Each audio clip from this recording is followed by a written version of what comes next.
Hello friends, स्वागत है आप लोगों का पीडीजे केमिस्ट्री क्लासेस में। कैसे हैं आप लोग? ठीक है। तो आज हम पढ़ने जा रहे हैं पदार्थ की गुप्त ऊष्मा के बारे में। पदार्थ में कुछ ऊष्मा की जरूरत होती है जो गुप्त रहता है, ठीक है, उसके बारे में। तो कब गुप्त ऊष्मा होता है, क्या होता नहीं होता, उसके बारे में अभी जानते हैं। ठीक है। तो सबसे पहले हम लोग ये जाने थे कि जब ठोस पदार्थ द्रव्य में जाता है तो उसको क्या कहते थे? मेल्टिंग। लेकिन हम ऐसा द्रव वाले पर ठोस का आज हम बात करने जा रहे हैं। और ये गुप्त ऊष्मा किस में होता है? द्रव वाले ठोस में। द्रव वाले ठोस का मतलब क्या? जो द्रव्य से ठोस बना है। क्या होता है? जो द्रव्य से ठोस के रूप में गया है उसका बात करेंगे, और जो द्रव्य से गैस के रूप में गया उसका हम बात करते हैं। ठीक है। देखिए हम किसका अभी बात करने जा रहे हैं। ये द्रव्य है, द्रव है। जब इसको हम ठंडा करेंगे, कूलिंग करेंगे, क्या करेंगे? ठंडा करेंगे, कूल करेंगे। ठीक है।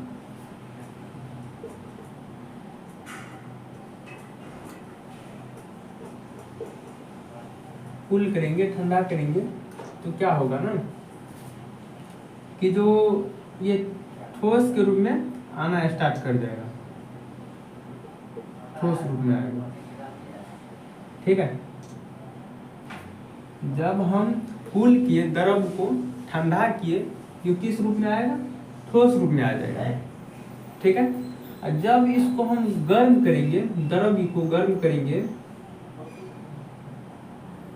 ये गैस रूप में जाएगा। गैस रूप में जाएगा। क्या करने पर? इसको गर्म करेंगे।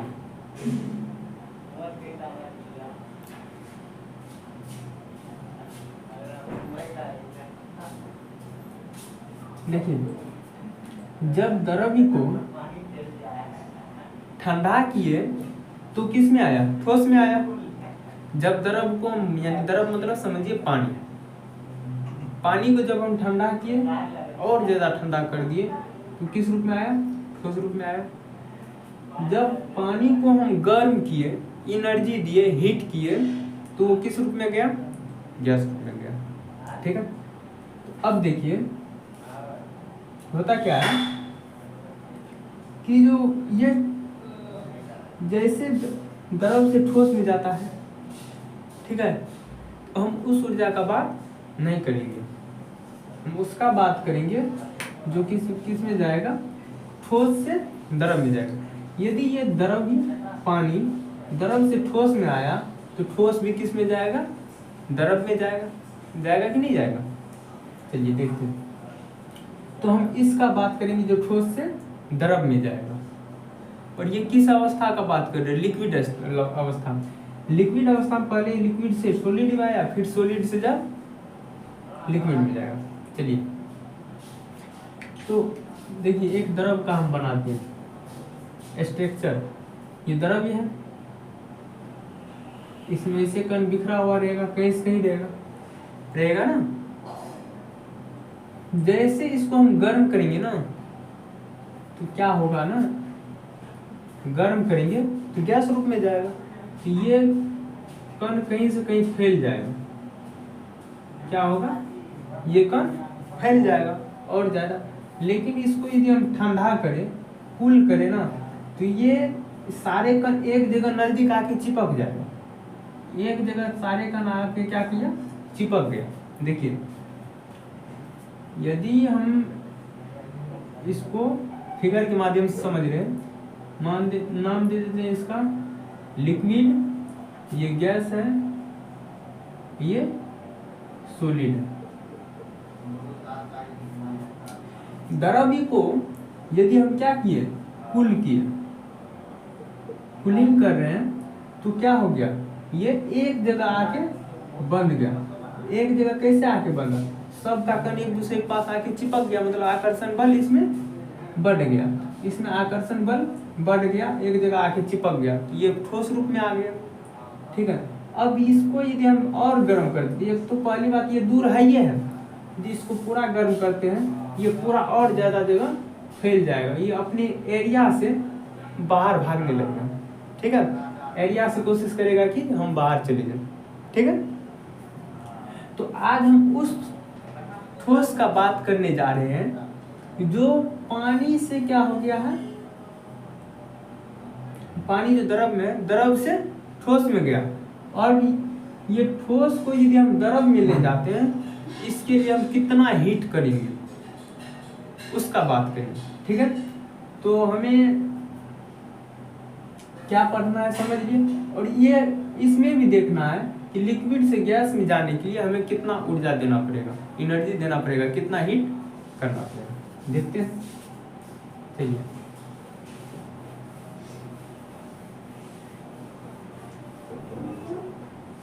सबसे पहली बात, यदि ठोस से ये द्रव में जाएगा उसको क्या कहेंगे, द्रवण कहेंगे। क्या कहेंगे, नया नाम लग रहा होगा, द्रवण, फ्यूजन। जो इससे पहले हम लोग पढ़ते थे, जब सॉलिड से लिक्विड में जाता था उसको क्या कहते थे, मेल्टिंग कहते थे। वो हम टेम्परेचर का बात करते थे और उस प्रोसेस का बात करते थे जो सॉलिड से लिक्विड में जाता है। इसमें हम उस द्रव का बात करेंगे, अर्थात पानी की तरह का बात करेंगे जो सॉलिड के फॉर्म में होगा। ये सारे सॉलिड, अब किसी चीज का, ये इस सॉलिड का बात हम नहीं कर रहे, इस ठोस का नहीं। वो कौन सा ठोस होगा, पानी जो जमा होगा, बर्फ जो जमा होगा, उस ठोस का हम बात कर रहे हैं। तो वो ठोस यदि लिक्विड में जाएगा तो उसके लिए स्पेशल नाम दिया गया है। क्या, उसके लिए स्पेशल नाम ये है कि जो फ्यूजन, द्रवण, और ये ठोस से जब किस में जाता है, लिक्विड में जाता है। द्रवण का मतलब क्या हो जाएगा, फ्यूजन का मतलब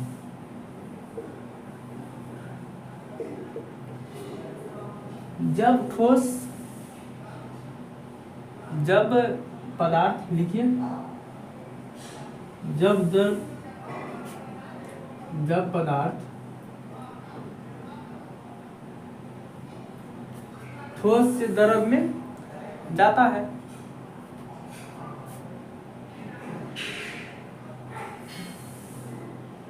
ठोस से द्रव में जाता है, उसी को क्या कहेंगे, द्रवण कहेंगे।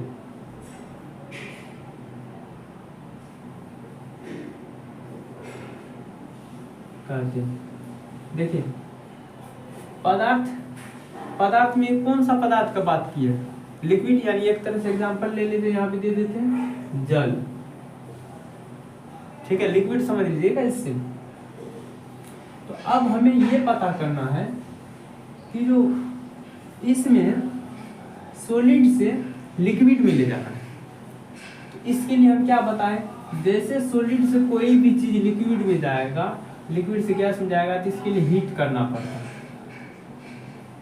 है ना। इसके से यदि इसमें हम ले जाएंगे तो क्या करना पड़ेगा, हमको हीट करना पड़ेगा। लेकिन आप ये बताइए, ये द्रव ही जो होता है, द्रव पानी, ये नॉर्मल टेम्परेचर पे, यानी रूम तापमान पे द्रव के रूप में रहता है। पदार्थ, द्रव वाले पदार्थ क्या होता है, रूम टेम्परेचर पे द्रव के रूप में रहता है, मतलब सामान्य तापमान जैसे नॉर्मल होता है हम लोग के यहाँ। यदि उसको हम जमाना चाहेंगे तो उसके लिए क्या करना पड़ेगा, और टेम्परेचर को घटाना पड़ेगा। नहीं समझ में, देखिए, जल है, जल या बर्फ समझिए, कोई दिक्कत नहीं, ठोस फॉर्म,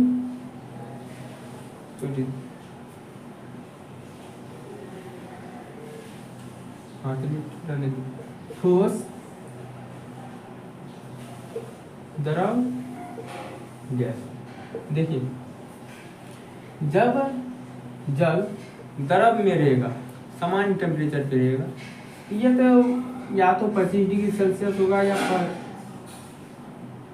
30 डिग्री सेल्सियस, हर जगह का अपना अपना होता है, जगह के हिसाब से डिपेंड करता है। यदि इसको हम ठोस में लाएंगे, द्रव को यदि हम ठोस में लाएंगे ना, इसका टेम्परेचर घटाना पड़ेगा। कितना घटाना पड़ेगा, 0 डिग्री सेल्सियस। बहुत कम टेम्परेचर होता है ये, जिसपे 0 डिग्री सेल्सियस यदि देंगे ना तो पानी अपने आप जमना स्टार्ट कर देगा। अब देखिए द्रव से यदि गैस में ले जाएंगे तो हमको टेम्परेचर बढ़ाना पड़ेगा, इधर जाते टेम्परेचर बढ़ाते, तो हमको जब द्रव से पानी को हम गैस में ले जाएंगे तो 100 डिग्री सेल्सियस देना पड़ेगा, क्योंकि पानी का बॉइलिंग पॉइंट कितना होता है 100 डिग्री सेल्सियस। तो 100 डिग्री सेल्सियस फिर ये क्या होगा, गैस के रूप में जाना ज़्यादा मात्रा में स्टार्ट कर देंगे। चलिए तो हम क्या देखें कि जो द्रव से यदि ठोस में आता है तो हम टेम्परेचर को घटाते हैं, यहाँ 25 है यहाँ 0 किया। अब यदि ठोस से द्रव में ले जाएंगे टेम्परेचर हमको बढ़ाना पड़ेगा ना, ऐसे यहाँ भी 0 है, 1 करेंगे, 2 करेंगे, 3 करेंगे, ऐसे ऐसे करके क्या करना पड़ेगा, हमको टेम्परेचर बढ़ाना पड़ेगा। तो यही जो हमको टेम्परेचर यही जो टेम्परेचर हम इसको बढ़ाते हैं या हमको बढ़ाना पड़ता है, इसी टेम्परेचर को गुप्त उष्मा कहते हैं, समझे। तो गुप्त उष्मा, द्रवण का गुप्त उष्मा क्या हो जाएगा कि ठोस फॉर्म से द्रव फॉर्म में जाने के लिए जो उष्मा की जरूरत होती है उसी को क्या कहेंगे, गुप्त उष्मा कहेंगे। क्योंकि यहाँ तक जो हम टेम्परेचर बढ़ाएंगे ना, ये पानी गर्म भी नहीं होगा, बर्फ भी गर्म नहीं होगा। क्यों नहीं होगा, क्योंकि पहले से इतना ठंडा रहता है, ये इतना ठंडा रहता है, बहुत ज़्यादा मात्रा में ठंडा रहता है, जिसको गर्म करने के लिए हमें 25 डिग्री सेल्सियस से 30-35 तक जाता है। इधर 22 भी रहता है, 20 भी रहता है, सबका जगह जगह पे डिपेंड करता है। यहाँ 0 से लेके कहाँ तक जाना पड़ेगा, 25-30, ठीक है। यहाँ तक हमको टेम्परेचर ले जाएंगे। यहाँ तक जाने पर यदि इतना हम टेम्परेचर बढ़ा देते 25-30 डिग्री सेल्सियस, तब पर भी ये पानी उबलता नहीं है या वाष्प नहीं छोड़ता, केवल ये नॉर्मल होता है, जैसे हम लोग के यहाँ पानी दिखाई देता है तब, यानी बर्फ फॉर्म में रहेगा, बर्फ के रूप में रहेगा। तो उसको फिर पानी में लाने के लिए कम से कम 25-30 डिग्री सेल्सियस देना पड़ेगा, टेम्परेचर बढ़ाना पड़ेगा। इसी को जो हम टेम्परेचर देते हैं, इसी को गुप्त उष्मा कहते हैं। इसी उष्मा को क्या कहेंगे, गुप्त उष्मा कहेंगे।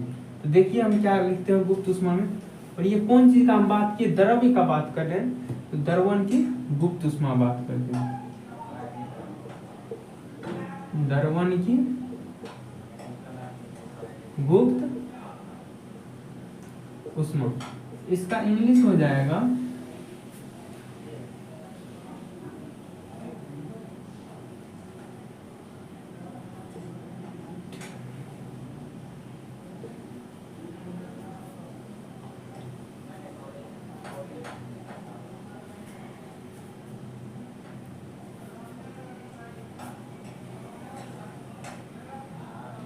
लेटेंट। देखिए लेटेंट हुआ गुप्त उष्मा का, हीट की का ऑफ, द्रवण का क्या लिखे थे, फ्यूजन। तो अभी हम क्या समझाए, उष्मा को कौन सा चीज, तो हम ये लिख सकते हैं कि द्रव्य को ठोस को द्रव में जाने के लिए जिस तापमान का आवश्यकता होता है उसी को हम क्या कहेंगे, द्रव की गुप्त उष्मा। लेकिन ऐसे कहने से परिभाषाएं क्लियर नहीं होगी। तो क्लियर करने के लिए हमें कौन सी परिभाषा देना पड़ेगा, इसमें स्पष्ट करना पड़ेगा कि हम द्रव्य कौन सा ठोस का बात कर रहे हैं, द्रव्य ठोस का बात कर रहे हैं। अर्थात जल जब ठोस रूप में रहता है, यहाँ ठोस लिख के जल लिख देंगे, जब वो द्रव फॉर्म में जाता है, द्रव में जाने के लिए किसको जितनी आवश्यकता उष्मा की आवश्यकता होती है। देखिए कैसे लिखते हैं,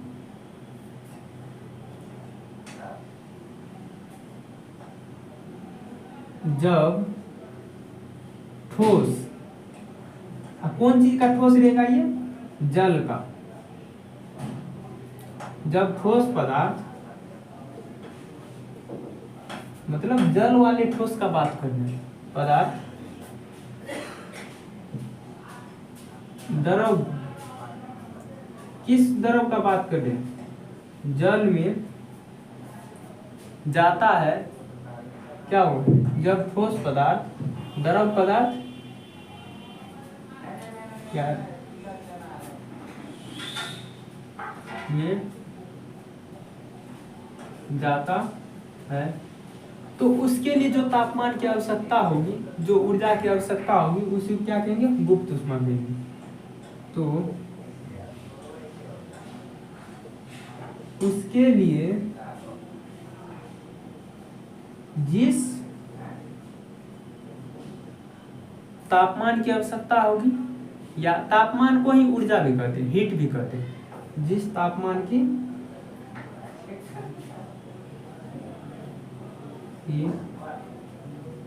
आवश्यकता होगी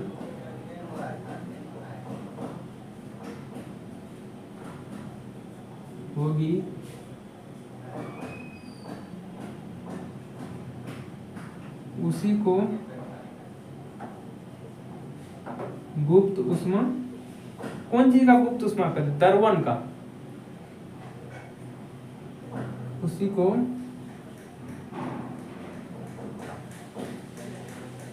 द्रवण का गुप्त ऊष्मा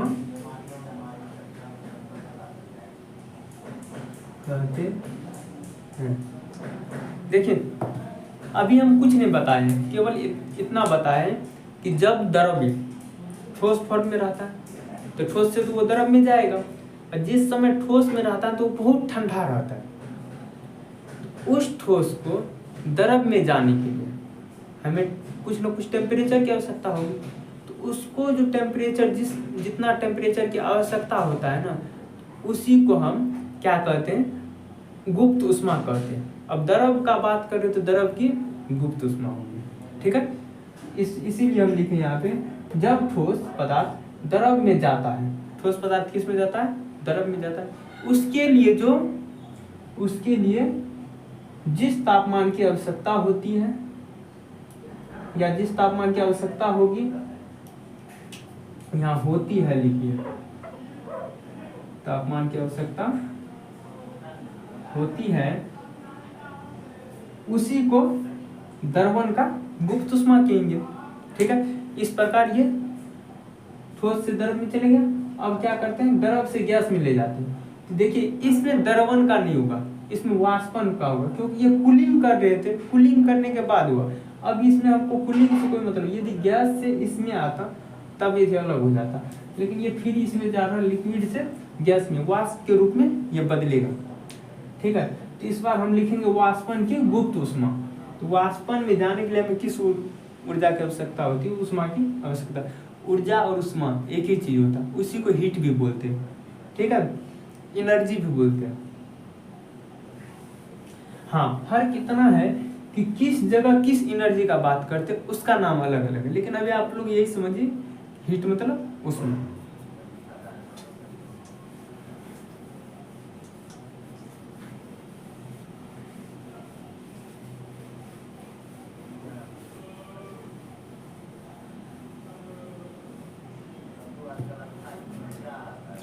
चलिए अब देखते हैं वाष्पन।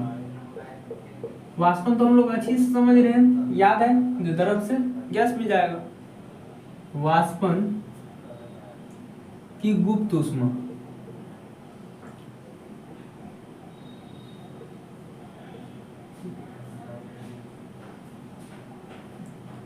गुप्त ऊष्मा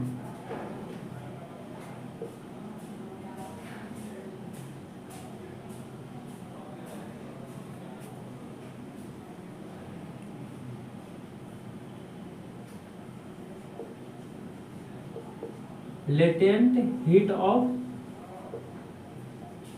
वेपोराइजेशन,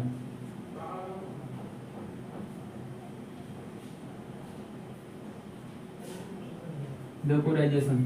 अब देखिए किसको कहेंगे? तो वही बात जो लिक्विड से गैस में जाएगा, तो उसके लिए जितना टेम्परेचर की आवश्यकता हो। लेकिन हाँ, इसमें कब तक का बात करें? ऐसा नहीं कि जब वाष्प निकलना स्टार्ट हो, जब बॉइलिंग पॉइंट से ऊपर का बात करेंगे, जब बॉइलिंग पॉइंट से ऊपर का, यहाँ पे हो जाएगा कि जब द्रव्य द्रव मतलब क्या? द्रव पदार्थ मतलब द्रव पदार्थ, जब द्रव पदार्थ मतलब जल का हम बात करते हैं। जल द्रव से जब द्रव पदार्थ किस पदार्थ में जाता है? गैसीय पदार्थ में। गैसीय पदार्थ, और गैसीय पदार्थ में कौन चीज का बात कर रहे हैं? जल। गैसीय पदार्थ किसका गैसीय पदार्थ? जल का ना। तो यहाँ गैस हटा देते हैं, पता चलिए जा रहा है। जब द्रव पदार्थ गैसीय पदार्थ में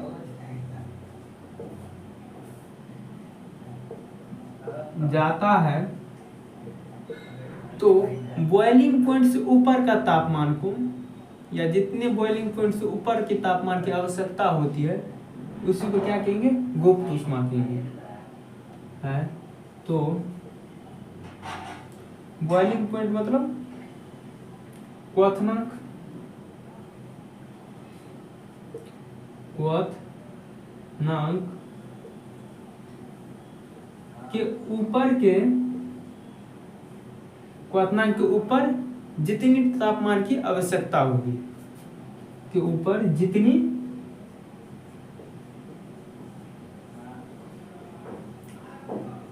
तापमान की आवश्यकता होती है उसी को क्या कहेंगे? या उसी तापमान को, उसी तापमान को, उसी तापमान को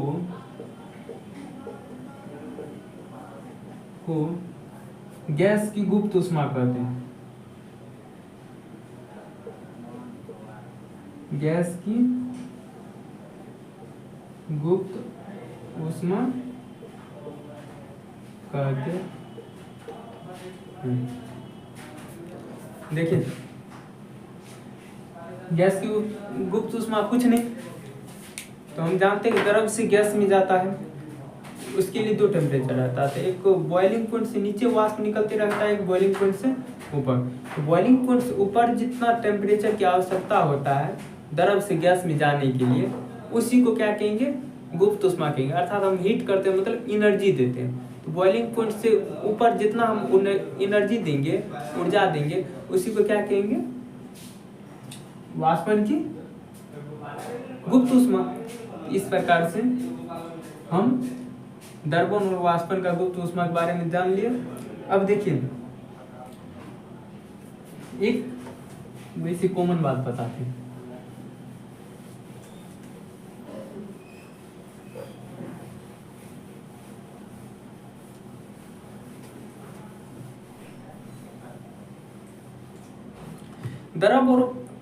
द्रव के वाष्प और गैस दोनों में अंतर क्या होता है? जनरली अंतर कुछ होता नहीं है, दोनों एक ही चीज है। वाष्प भी वही चीज है और क्या गैस भी वही चीज है। वाष्प इसीलिए यूज करते हैं क्योंकि ये द्रव से गैस रूप में बदलता है, ठीक है, इसीलिए उसको वाष्प नाम देते हैं। जब द्रव से गैस में जाएगा तो वाष्प कहेंगे। गैस किसको कहते हैं? तो वो कभी भी कहीं भी हमेशा वो गैस रूप में ही रहेगा, रूम टेम्परेचर मतलब सामान्य हम लोगों के नॉर्मल टेम्परेचर पे वो किस रूप में रहेगा? गैस के रूप में ही रहेगा। तो वो गैस होता है, लेकिन जब नॉर्मल टेम्परेचर यानी रूम टेम्परेचर, सामान्य टेम्परेचर पर कोई चीज द्रव के रूप में हो और उसको टेम्परेचर बढ़ा के गैस के रूप में हम ले जाते हैं तो वो वाष्प कहलाता है। समझ लिए? वाष्प और द्रव में, गैस में क्या होता है? देखिए वाष्प का बात करते हैं, किसको कहते हैं? यह क्या होता है ना, रूम टेम्परेचर पे समान होता है। ऐसे नहीं, नंबर दे के लिखते हैं। यह रूम टेम्परेचर पे, कमरे के ताप पे या सामान्य ताप पे समान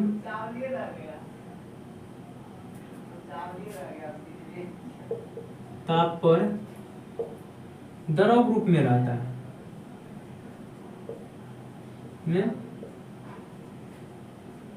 है और टेम्परेचर बढ़ाने के बाद ये गैस के फॉर्म में जाता है। तापमान बढ़ाने पर द्रव गैस के रूप में जाता है। तापमान बढ़ाने पर द्रव गैस रूप में जाता है।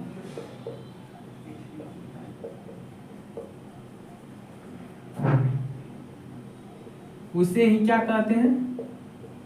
वाष्प कहते हैं। वाष्पन नहीं, वाष्प। वाष्प का मतलब हो गया जो द्रव गैस में जा रहा है, और इस प्रोसेस को वाष्पन कहते हैं। ठीक है, जब तापमान बढ़ाते द्रव से गैस में रूप। गैस का मतलब क्या होता है? गैस वो सामान्य तापमान पे क्या होगा? गैसीय रूप में रहेगा। सामान्य तापमान पे ये क्या होता है? तापमान पर गैस रूप में ही रहता है।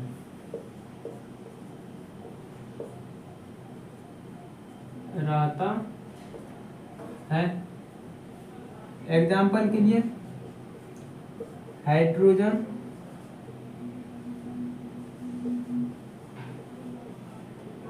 हीलियम,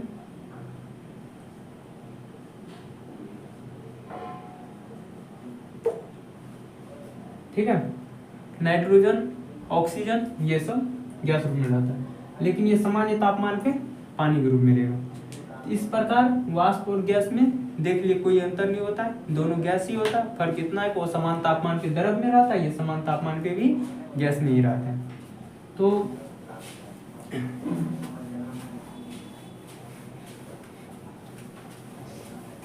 तो आज हमने क्या पढ़ा? आज हम लोग ने द्रवण के गुप्त ऊष्मा के बारे में पढ़ा। द्रवण को गुप्त ऊष्मा में क्या पढ़ा कि जो द्रव जब ठोस रूप में रहता है तो ठोस से द्रव में जाने के लिए जितनी ऊष्मा की आवश्यकता होती है उसी को द्रवण की गुप्त ऊष्मा कहते हैं। वाष्प का गुप्त ऊष्मा किसको कहेंगे?